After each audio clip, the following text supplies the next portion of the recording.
पाठ 2 दादी माँ। कमजोरी ही है अपनी, पर सच तो यह है कि जरा सी कठिनाई पड़ते बीसों गर्मी, बरसात और बसंत देखने के बाद भी मेरा मन सदा नहीं तो प्रायः अनमना सा हो जाता है। मेरे शुभ चिंतक मित्र मुंह पर मुझे प्रसन्न करने के लिए आने वाली छुट्टियों की सूचना देते हैं और पीठ पीछे मुझे कमज़ोर और जरा सी प्रतिकूलता से घबराने वाला कहकर मेरा मजाक उड़ाते हैं। मैं सोचता हूँ, अच्छा अब कभी उन बातों को ना सोचूंगा। ठीक है, जाने दो। सोचने से होता ही क्या है, पर बरबस मेरी आंखों के सामने शरद की शीत किरणों के समान स्वच्छ शीतल किसी की धुंधली छाया नाच उठती है।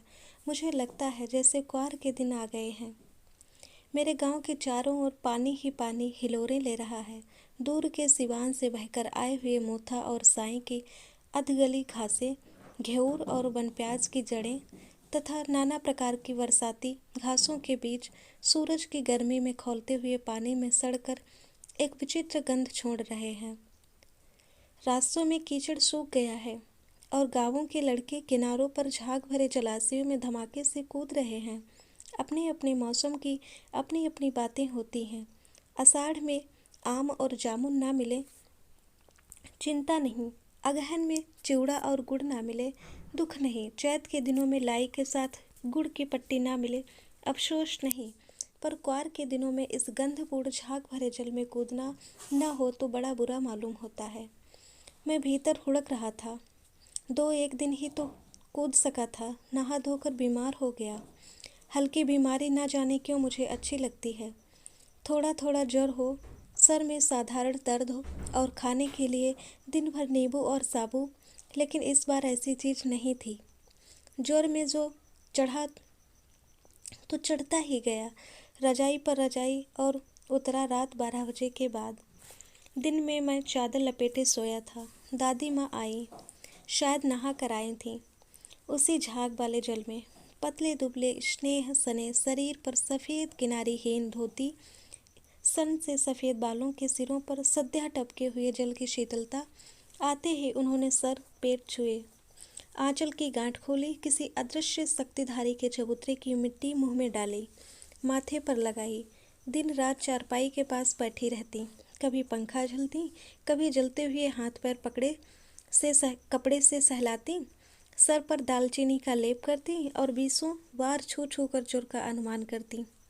हाड़ी में पानी आया कि नहीं, उसे पीपल की छाल से छौंका कि नहीं, खिचड़ी में मूंग की दाल एकदम मिल तो गई है, कोई बीमार के घर में सीधे बाहर से आकर तो नहीं चला गया। आधे लाखों प्रश्न पूछ कर घर वालों को परेशान कर देती। दादी माँ को गवई गांव की 50 किस्म की दवाओं के नाम याद थे।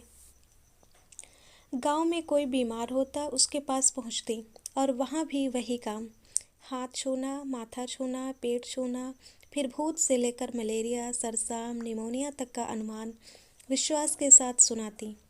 महामारी और विषूचिका के दिनों में रोज सवेरे उठकर स्नान के बाद लवंग और गुड़ मिश्रित जलधार, गुग्गल और धूप, सफाई कोई उनसे सीख ले। दवा में देर होती, मिश्री या शहद खत्म हो जाता, चादर या गिलाफ नहीं बदले जाते तो वे जैसे पागल हो जाती।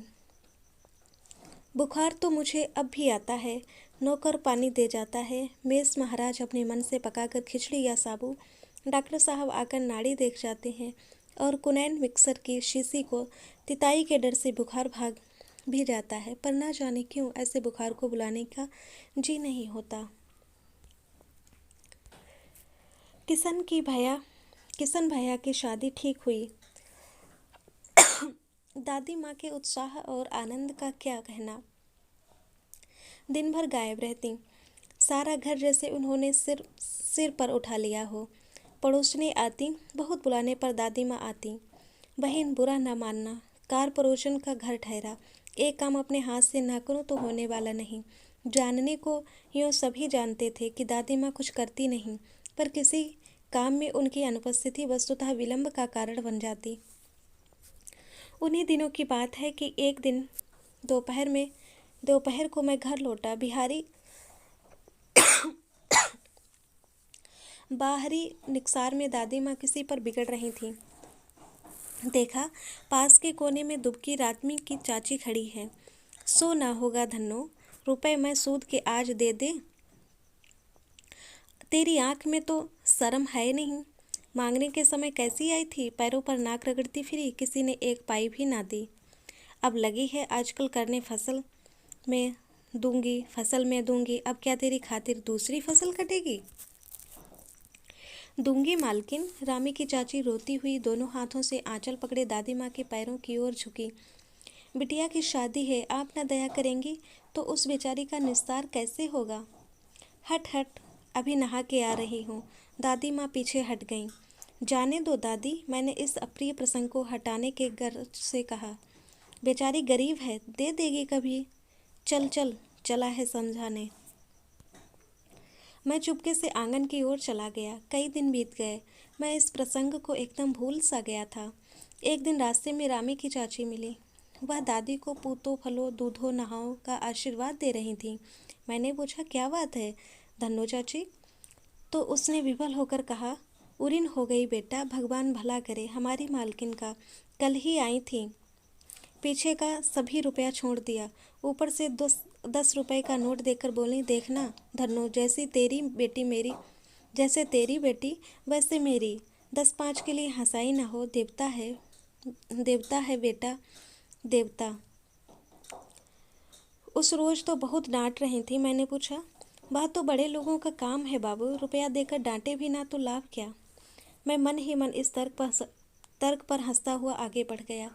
किशन के विवाह के दिनों की बात है। विवाह के 4-5 रोज पहले ही औरतें रात भर गीत गाती हैं। विवाह की रात को अभिनय भी होता है। यह प्रायः एक ही कथा का हुआ करता है। उसमें विवाह से लेकर पुत्रोत्पत्ति तक के सभी दृश्य दिखाए जाते हैं। सभी पार्ट औरतें ही करती हैं। मैं बीमार होने के कारण बारात में ना जा सका। मेरा ममेरा भाई राघव दालान में सो रहा था। वह भी बारात जाने के बाद पहुंचा था। औरतों ने उस पर आपत्ति की। दादी माँ बिगड़ी। लड़के से क्या पर्दा, लड़के और ब्रह्मा का मन एक सा होता है। मुझे भी पास ही एक चारपाई पर चादर उड़ाकर दादी माँ ने चुपके से सुला दिया था। बड़ी हंसी आ रही थी। सोचा कहीं जोर से हंस दूं, विहित खुल जाए तो निकाल बाहर किया जाऊंगा। पर भाभी की बात पर हंसी न रुक सकी और भंडा फोड़ हो गया। देबू की माँ ने चादर खींच ली। कहो दादी, यह कौन बच्चा सोया है? बेचारा रोता है, शायद दूध तो पिला दूं। हाथापाई शुरू हुई। दादी माँ बिगड़ी। लड़के से क्यों लगती है? सुबह रास्ते में देबू की माँ मिली। कल वाला बच्चा भाभी। मैं वहाँ से जोर से भागा और दादी माँ के पास जा खड़ा हुआ। वस्तुतः किसी प्रकार का अपराध हो जाने पर जब हम दादी माँ की छाया में खड़े हो जाते, अभय दान मिल जाता। स्नेह और ममता की मूर्ति दादी माँ की एक एक बात आज कैसे कैसे मालूम होती है। परिस्थितियों का वात्या चक्र जीवन को सूखे पत्ते सा कैसा नचाता है, इसे दादी माँ खूब जानती थीं। दादा की मृत्यु के बाद से ही वे बहुत उदास रहती। संसार उन्हें धोखे की टट्टी मालूम होता। दादा ने उन्हें स्वयं जो धोखा दिया, वे सदा उन्हें आगे भेजकर अपने पीछे जाने की झूठी बात कहा करते थे। दादा की मृत्यु के बाद कुकुरमुत्ते की तरह बढ़ने वाले, मुंह में राम बगल में छुरी वाले दोस्तों की शुभ चिंता ने स्थिति और भी डावाडोल कर दी। दादा के श्राद्ध में दादी माँ के मना करने पर भी पिताजी ने जो अतुल संपत्ति व्यय की, वह घर की तो थी नहीं। दादी माँ अक्सर उदास रहा करती। माघ के दिन थे।